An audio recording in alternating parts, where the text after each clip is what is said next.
Hindi lamang isang manlalaro si JR Kinyahan ng Cebu Greats, pinatunayan niyang ang tunay na lakas ay makikita sa puso. Nang biglang bumaha sa Cebu at Mandaue, winasak ang maraming tahanan, at nalubog din ang sarili niyang bahay, hindi siya nag-atubiling kumilos. Matapos masiguro ang kaligtasan ng kanyang pamilya sa mataas na bahagi ng kanilang village, agad siyang bumalik sa rumaragasang tubig upang tulungan ang kanyang mga tauhan at kapitbahay. Hindi niya inisip ang mga gamit na inanod ng baha.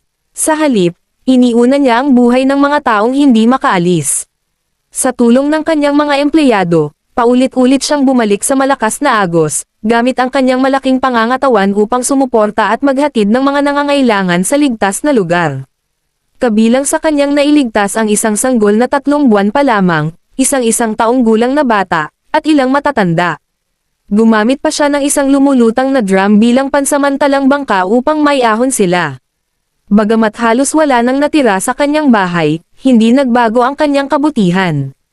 Aniya, sapat na ang mga natanggap niyang tulong upang maitayong muli ang basic nilang pangangailangan, at ang sobra ay ibabahagi niya sa mga empleyado at kapitbahay.